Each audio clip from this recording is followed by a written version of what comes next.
Homeschooling itu adalah customized education atau pendidikan yang terkustomisasi. Nah, tapi gimana cara mengcustom pendidikan itu?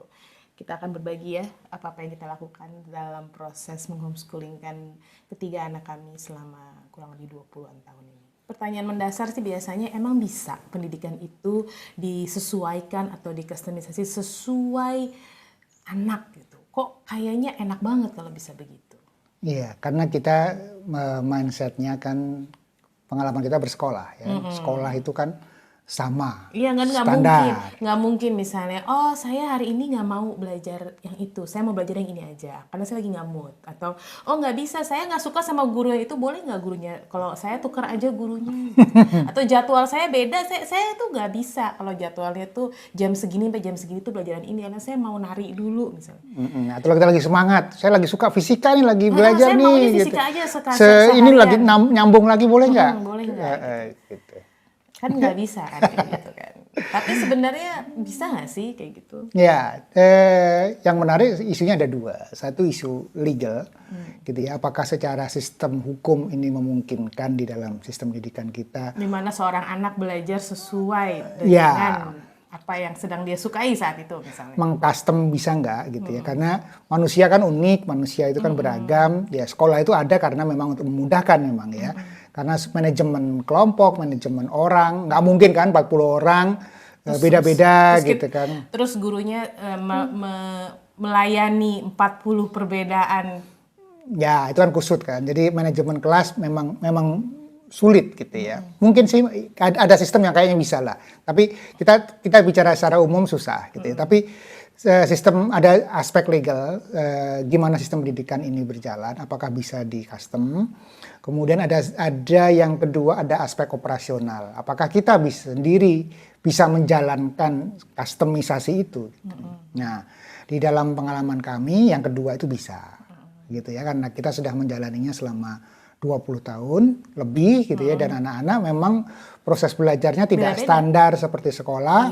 Bukan hanya keluarga kami berbeda dengan sekolah, tetapi setiap anak menjalani proses-proses yang berbeda. Iya, buat yang baru kenal, kami punya 3 anak dan ketiganya saat ini sudah keluar semua dari rumah ibaratnya, yang 2 sudah kuliah dan ketiganya mengalami proses pendidikan yang berbeda. Anak pertama beda banget sama anak kedua, yang ketiga lebih beda lagi, dan ketiganya kami customisasi sesuai dengan bentuk dan karakternya ya. Iya, secara legal, kita bicara secara legal dulu. Secara legal di dalam sistem pendidikan Indonesia itu diatur oleh Undang-Undang Sistem Pendidikan Nasional ya nomor 20 tahun 2003 yang mengatur bahwa ada 3 jalur pendidikan. Jalur formal sekolah, jalur non formal adalah lembaga non sekolah yang bisa menjadi pengganti atau pelengkap pendidikan di sekolah. Dan yang ketiga adalah jalur informal, yaitu pendidikan oleh keluarga dan masyarakat. Nah, di aspek ketiga inilah homeschooling berada, dan disinilah kesempatan untuk melakukan customisasi, proses personalisasi pendidikan, karena di area yang ketiga ini negara tidak terlibat. Negara tidak masuk dari sisi konten dan proses. Jadi kontennya yang dipelajari terserah pada masyarakat, prosesnya juga diserahkan pada masyarakat. Tapi negara memfasilitasi kalau pendidikan di jalur informal ini ingin disetarakan dengan non formal dan formal. Nah, jadi secara legal bisa. Jadi secara sederhana, secara legal bisa. Tidak ada masalah kalau kita melakukan personalisasi materi belajar, proses belajar anak-anak. Jadi jangan khawatir, undang-undang di pendidikan di Indonesia cukup progresif dan memberikan keleluasaan dan kesempatan itu.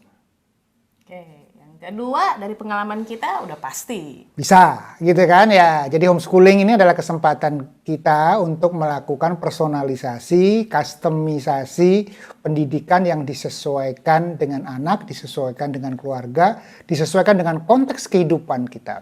Jadi karakteristik homeschooling itu adalah unik dalam artian setiap keluarga bisa mendesain pendidikan yang sesuai dengan kebutuhannya ya, dan tidak harus standar selaras seperti dengan sekolah yang diatur secara ketat oleh negara dengan standar-standar yang harus dipenuhi. Wih, beneran bisa. Bisa. Dan kami membuktikan memang bisa. Tidak cuma keluarga kita. Iya, keluarga homeschooling itu lain. menjalani proses pendidikan yang berbeda. Oke, mungkin perlu dilihat juga homeschooling itu apa. Nah, karena kalau di masyarakat homeschooling itu seringkali diidentikan dengan lembaga-lembaga yang berlabel homeschooling itu, padahal bukan. Yang di ruko-ruko itu bukan. Nah, jadi yang kami maksud homeschooling itu adalah sebuah model pendidikan di mana keluarga memilih untuk bertanggung jawab atas pendidikan anak-anaknya. Anak-anaknya yang nggak disekolahin dipegang sendiri. Nah, secara legal biasanya memang bergabung dengan PKBM dalam rangka urusan ijazah. Tetapi substansinya ada di keluarga. Ya, itu yang kemudian menjadi poin penting substansi dalam homeschooling. Nah, di keluarga, ini yang kemudian menjadi kesempatan kita untuk melakukan proses kustomisasi pendidikan.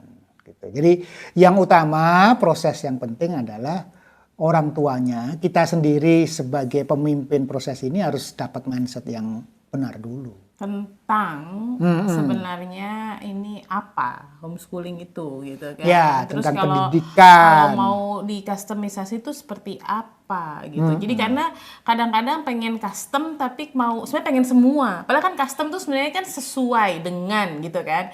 Sesuai dengan tuh tidak harus punya semua. Kadang-kadang tuh agak-agak kalau kami ketemu keluarga-keluarga homeschooling atau orang tua yang pengen homeschooling yang baru gitu ya. Dia ini juga pengen, ini pengen gitu. Itu nggak custom, Pak. Itu mah pengen semua. Yang custom tuh berarti jelas yang Anda inginkan tuh sebenarnya apa. Nah, itu ternyata karena selama ini kita terbiasa dapat paket, kita nggak terbiasa boleh milih.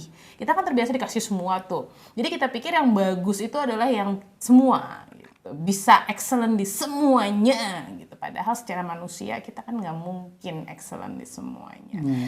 Jadi itu menantang ya. Menantang karena ternyata begitu ditanya, oke, boleh gitu. Sekarang pilih aja deh di antara sekian banyak itu kamu sebenarnya maunya yang mana. Dan ternyata di situ belum kita ngomongin teknis keseharian atau kemudian dilihat ke anaknya. Ditanya orang tuanya dulu sebenarnya maunya apa. Ternyata itu adalah sulit. Jadi buah dari pendidikan kita yang terlalu dikasih semua dan dirasakan semua dan diharuskan dan semua itu dianggap penting, kita tidak tahu lagi mana sebenarnya yang penting buat kita. Ya kadang mungkin juga nggak boleh milih gitu kan. Terus kalau milih takut salah, terus disalah-salahin gitu ya. Dalam artian kayak ini nggak penting, terus kita takut semua orang belain, semua orang harus itu penting dan sebagainya. Akhirnya semua orang penting dan kalau semua penting berarti semua juga nggak penting. Karena kita kan di dalam kehidupan ini tidak dihargai untuk semua skill. Kita kan biasanya dibayar untuk sebuah skill tertentu, diapresiasi untuk sebuah kelebihan tertentu, berkontribusi di area tertentu. Di sebuah area tertentu. Kita tidak berkontribusi dari hulu sampai hilir gitu. Bahkan Bapak Presiden aja kan nggak pegang semua gitu. Ya, kita kan tidak menjadi hakim, sekaligus polisi, sekaligus guru, ya sekaligus arsitek, ya sekaligus teknik listrik, kan bukan seperti itu. Kan kita berkontribusi pada sebuah area tertentu dan kesempatan kita dalam proses pendidikan ini adalah belajar menyadari tentang apa sih yang dibutuhkan dan sesuai anak-anak kita. Jadi homeschooling itu kayak prasmanan lah kalau makan gitu. Tapi jangan dimakan semua, nanti Anda pingsan. Nah, boleh ya dimakan kan? semua? Iya boleh aja sih. Itu yang kemudian menjadi mindset penting bagi orang tua. Jadi jangan takut salah. Jangan takut memilih. Jangan takut Pada memilih. saat bersamaan sadar dengan konsekuensi dari pilihannya. Jadi belajar berani memilih, mengidentifikasi apa-apa yang menurut kita penting untuk anak. Mungkin yang nggak kebayang itu teknisnya ya. Karena ya sih selama pengalaman kami berinteraksi dengan keluarga-keluarga yang menginginkan menjalankan homeschooling ya gitu. Begitu ditanya maunya apa, terus kemudian apa yang penting gitu ya. Itu di situ aja udah bingung. Belum kita ngomongin masalah teknis keseharian karena mungkin bayangannya kan seperti memindahkan sekolah ke rumah. Jadi langsung ketakutannya adalah gimana nanti fisikanya, gimana nanti kimianya, gimana lagi ini gitu. Ya, hal-hal yang terkait dengan mata pelajaran seperti di sekolah. Itu yang dikhawatirkan, ijazahnya dan sebagainya. Jadi ini PR pertama yang Melepaskan perlu diri. Kita perlu melepaskan disadari diri ya. bahwa model pendidikan itu bermacam-macam dan kemudian penting untuk menyadari bahwa sekolah bukan satu-satunya model atau bentuk pendidikan yang terbaik untuk anak-anak kita. Nah, cara paling sederhana untuk melakukan kustomisasi itu melihat proporsi materi belajar. Itu paling sederhana yang paling bisa kita lakukan. Jadi kalau di sekolah itu kan terbagi akademis dan non-akademis. Ya kan, materi belajar yang utama adalah terkait dengan akademis. Akademis itu apa? Akademis itu adalah mata pelajaran. Mata pelajaran semuanya yang ada di kurikulum, apa yang harus dipelajari oleh anak-anak kita. Non-akademis atau sering disebut dengan ekskul, ekstrakurikuler, ya di luar yang materi pelajaran itu gitu ya, pramuka, organisasi, OSIS ya, dan yang lain-lainnya itu adalah yang disebut dengan non-akademis. Nah, di dalam proses sekolah itu ya materinya paling besar ya pasti porsinya akademis. Iya, secara umum semuanya gitu ya, 90 atau lebih dari 90% itu materi belajarnya adalah materi akademis gitu ya. Nah, kalau kita mau melakukan kustomisasi, maka kita bisa mengatur itu ya. Akademis dan non akademis itu proporsinya seberapa. Seberapa kita melakukan kegiatan-kegiatan non akademis untuk anak-anak kita. Contohnya kami ambil yang ekstrim gitu ya. Contoh di keluarga kami, sebagian besar kegiatan-kegiatan yang kami lakukan itu adalah non akademis. Ya, non akademis itu apa? Pengembangan diri.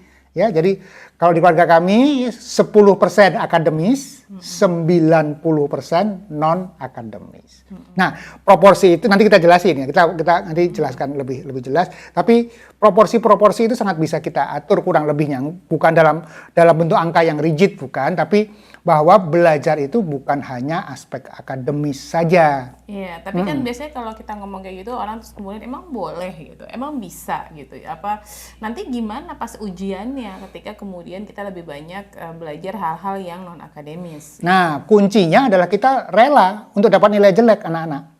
Gitu. Di situ tadi pentingnya kemampuan kita untuk melihat apa sih sebenarnya yang penting. Jadi seberapa penting sih nilai matematika misalnya buat anak kita, atau nilai fisika buat anak kita, atau seberapa kita lebih kemudian kita lihat kekuatan anak ini di bahasa justru. Berarti buat kita itu yang lebih penting.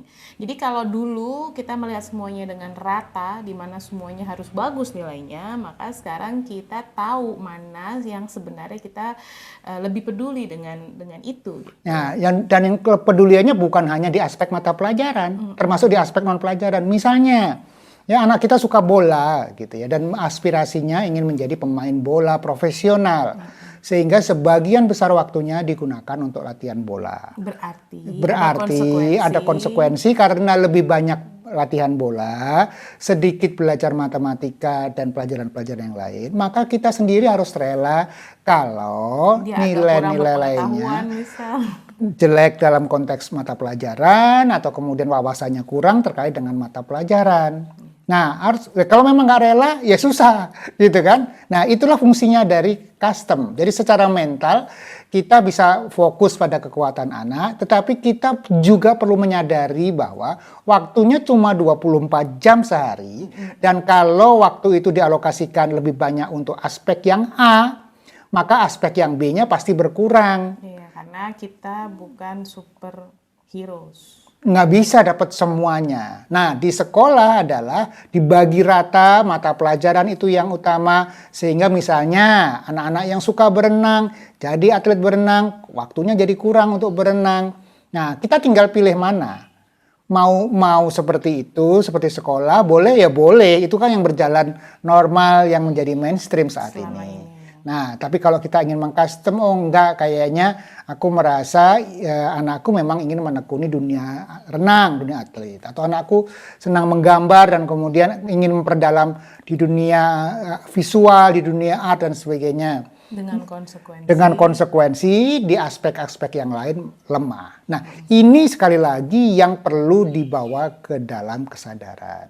Kita bisa berkomunikasi dengan PKBM bahwa anak kita konsentrasinya ini, bahwa kemudian oke, nggak apa-apa kalau aspek yang lain kemudian nilainya jelek gitu ya. Ya, yang penting lulus, yang penting punya ijazah, oke gitu. Nah, keikhlasan itu ternyata lebih susah daripada praktek keseharian. Nah, ya kan? Berani gitu Anda gitu Ikhlas, ya. Ikhlas, nilainya jelek.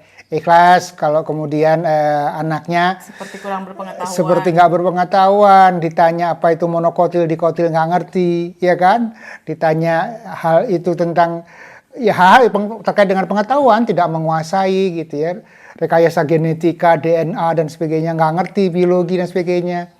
Is it okay gitu kan gitu. Tapi anaknya excellent banget nih, misalnya renangnya, timingnya, semuanya dia kegigihannya, dia latihannya, semuanya luar biasa di titik itu misalnya. Jadi, nah di sini nih ketantangan kita sebagai orang tua yang kadang kepengen semuanya. Terus jadi takut. Bentar. Nggak kebayang. Emang bisa, emang boleh gitu. Kemudian hanya berenang aja, atau lari aja, atau basket aja. Ya sekarang gini ya teman-teman, itu ya para penyanyi-penyanyi yang kemudian keren-keren itu gitu. Kan mereka kan ya udah dinilai dari suaranya, lagu-lagunya gitu. Dan kemudian spesifik gitu, atau pemain piano yang excellent banget itu kan ya bisa-bisa berjam-jam sehari 6-8 jam tuh ya belajar main piano atau nari balet aja atau apa gitu. Orang-orang yang kemudian betul-betul ada dan hidup di sebuah titik tertentu itu ya sebagaimana tadi ya misalnya tajam gitu ya, itu pasti makin tajam ya makin dalam ya biasanya ya makin fokus gitu. Yeah. Jadi semuanya berkorelasi dengan alokasi waktu dan energi dan sumber daya yang dialokasikan. Ya, gitu kita ya. kasih contoh kali. Ya, misalnya gitu ya dalam pengalaman keluarga kami, anak kami yang ketiga. Ada 2 aspek custom yang kami lakukan. Yang pertama adalah anaknya memang mengalami kesulitan dalam konteks belajar mata pelajaran. Yang normal. Yang normal mata pelajaran gitu ya, IPA, IPS, matematika dan sebagainya. Itu memang agak sedikit kesulitan dan kemudian susah lah gitu anaknya dari sisi verbal, kemampuan verbalnya terbatas dan sebagainya. Sehingga oke, gitu ya, kita lebih lambat di aspek akademis, kemudian disederhanakan, yang penting anaknya tahu sedikit, yang penting anaknya bukan menguasai tapi yang penting kenal, tahu gitu. Itu aspek kustomisasi pertama.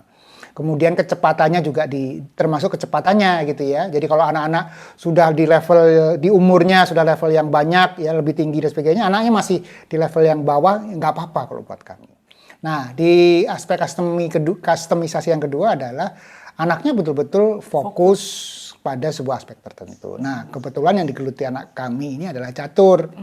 Nah, itu yang kemudian menjadi prosesnya dia, anaknya fokus di catur. Nah, fokus ini punya dua pisau gitu ya, bermata dua gitu ya. Satu sisi kelemahannya adalah dia tidak tertarik dan tidak menguasai hal yang lain.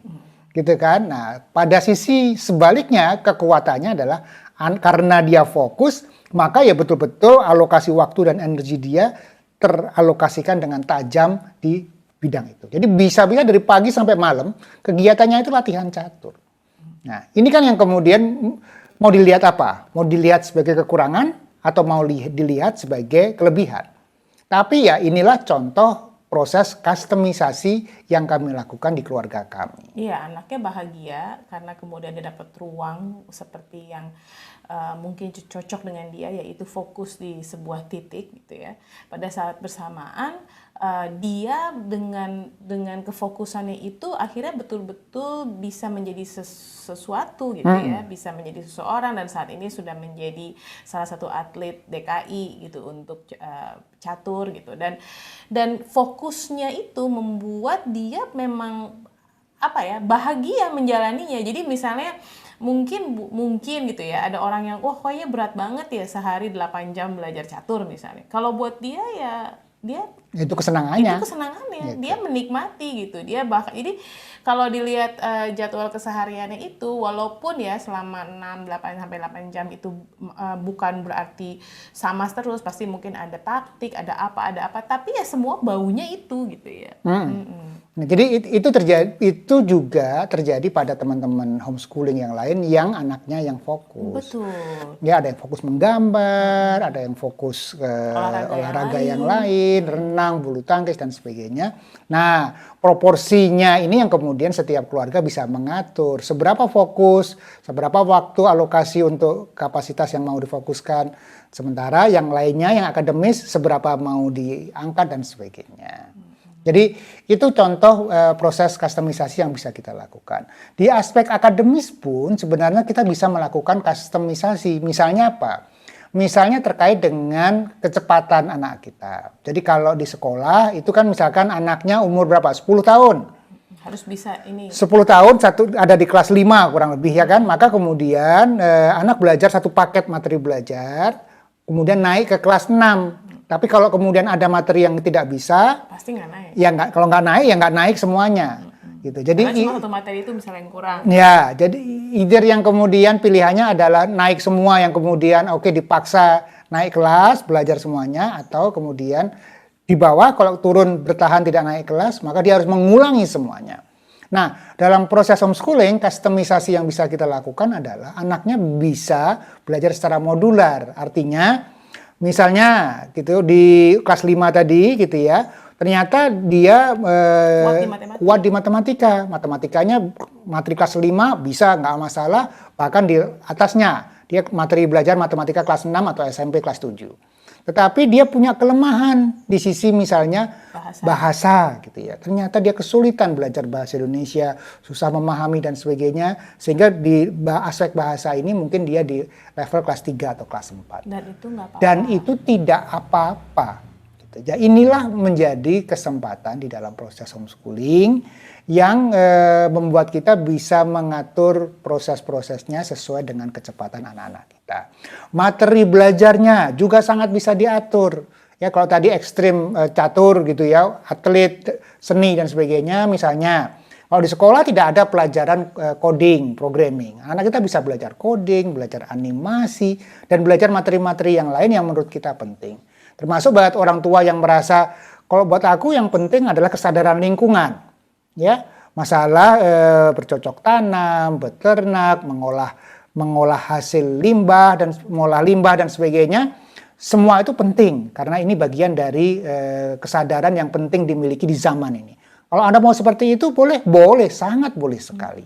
Dan inilah sekali lagi kesempatan di dalam homeschooling untuk melakukan kustomisasi, personalisasi materi belajar, proses belajar yang disesuaikan dengan anak dan disesuaikan dengan keluarga. Iya, jadi buat keluarga-keluarga yang sering traveling dan kemudian merasa, kayaknya kita bisa belajar banyak nih dari perjalanan, jangan takut, ayo jalan aja. Terus nanti gimana pelajaran XX-nya? Iya, monggo silakan disesuaikan apakah gitu ya. Mungkin dari akademis itu tetap nih aku mau pegang matematikanya karena dia harus tetap bisa ngitung nih. Kalau misalnya di ini saya tetap harus pegang bahasa Inggrisnya karena nanti berkomunikasi, atau saya tetap pegang geografinya karena justru itu nih yang akan jadi modal kita dalam perjalanan. Silakan gitu kan. Tapi mungkin nanti ada ininya nggak apa-apa deh, ininya nggak apa-apa. Nah, dalam konteks itu kalau berkaitan dengan pelajaran, konsultasikan dengan PKBM. Karena kalau Anda ingin dapat ijazah, bagaimana PKBM, cari PKBM yang fleksibel, yang bisa menerima model-model pembelajaran yang berbeda, yang anak-anak tetap bisa punya rapor, anak-anak bisa tetap punya ijazah, karena itu biasanya salah satu concern yang dimiliki oleh orang tua.